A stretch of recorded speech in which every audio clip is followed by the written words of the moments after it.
Di negeri ini, kebenaran seringkali harus berjalan pelan, dikejar oleh fitnah yang berlari kencang. Dan di antara mereka yang paling sabar memikul beban itu adalah seorang lelaki dari Solo, bernama Joko Widodo. Awal dari fitnah yang terorganisir. Fitnah tak pernah lahir dari ruang kosong. Ia dirancang, ditanam, dan disiram. Isu ijazah palsu pertama kali muncul pada tahun 2019 menjelang Pilpres. Beberapa akun anonim, video YouTube receh, dan ahli dadakan mulai menyebar narasi bahwa Jokowi tak pernah kuliah di UGM. Tuduhan itu absurd, tapi seperti api kecil yang ditiup angin, ia menyala. Lalu muncul nama-nama, Dokter Tifa yang bicara di kanal YouTube seolah ia dosen pembimbing yang dilupakan sejarah. Roy Suryo, mantan menteri yang kini jadi komentator segala hal, ikut bersuara, mengangkat persoalan jenis huruf, bentuk tanda tangan, dan stempel ijazah, seolah ia adalah ahli sejarah akademik dan font digital. Publik bertanya, apa motivasi di balik ini semua? Jawabannya satu, menjatuhkan Jokowi dengan fitnah karena mereka tak sanggup melawannya dengan gagasan. Fitnah berlanjut di balik megafon media sosial. Ketika kata tak lagi didengar, fitnah berubah jadi teriakan.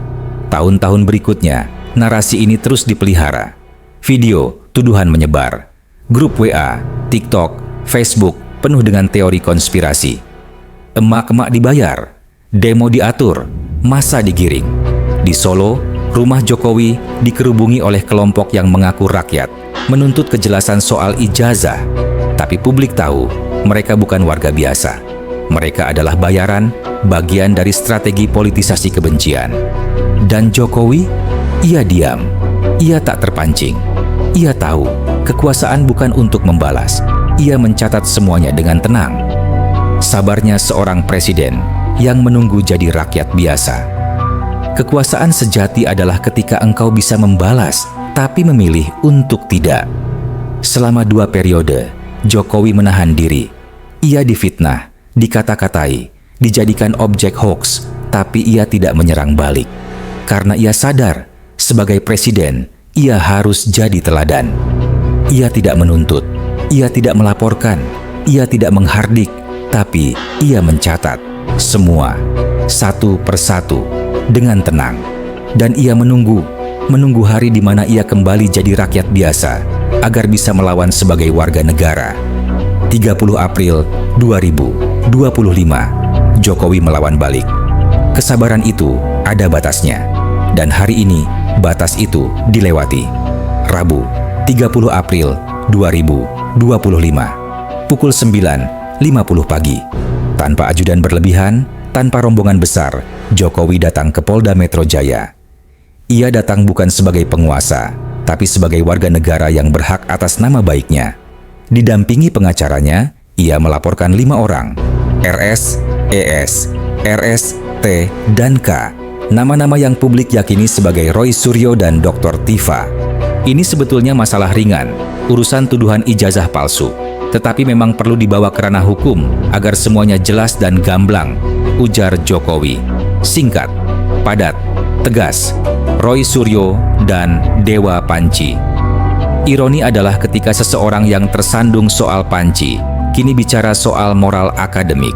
Roy Suryo dikenal publik sebagai komentator teknologi, tapi lebih dikenal lagi karena kasus Panci yang sempat membuat gaduh negeri. Ia membawa pulang barang milik negara, termasuk panci dari istana. Kini, dengan percaya diri, ia mempertanyakan tanda tangan ijazah orang lain. Julukan Dewa Panci bukan karangan. Itu warisan dari masa lalunya sendiri. Dr. Tifa atau Tifu Muslihat. Dr. Tifa, perempuan yang menyebut dirinya aktivis, muncul dalam berbagai forum daring menyebar keraguan. Tapi, publik justru balik bertanya, apa kompetensinya bicara soal keabsahan ijazah UGM? Apakah ia bagian dari biro akademik? Apakah ia dosen pembimbing Jokowi? Tidak. Ia menyebar asumsi, bukan bukti.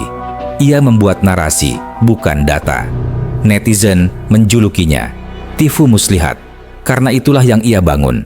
Muslihat berbentuk opini. BAB 7. kebenaran yang akhirnya berbicara. UGM akhirnya bicara. Universitas Gadjah Mada secara resmi menyatakan ijazah Jokowi asli, nama beliau terdaftar, skripsinya ada, angka kelulusannya valid, semua tuduhan terbantahkan. Bukan sekadar ijazah, tapi martabat presiden. Ini bukan soal ijazah, ini soal harga diri seorang presiden dan hak seorang warga negara atas nama baiknya. Jokowi akhirnya bicara, bukan untuk balas dendam, tapi untuk memberi pelajaran bahwa fitnah yang dibiarkan akan jadi kebenaran palsu. Dan publik mendukungnya. Bahkan mereka yang dulu diam, kini bersuara. Sudah waktunya kebenaran bicara. Jokowi bukan tokoh sempurna, tapi ia bukan pemalsu, ia bukan pembohong, dan ia bukan pecundang yang takut pada kebenaran. Ia dihina, difitnah, dituduh, tapi ia tetap berdiri.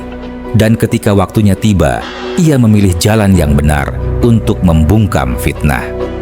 Ini bukan sekadar pembelaan, ini adalah deklarasi bahwa meski langit diguncang kebohongan, kebenaran tetap punya tempat di tangan orang yang sabar.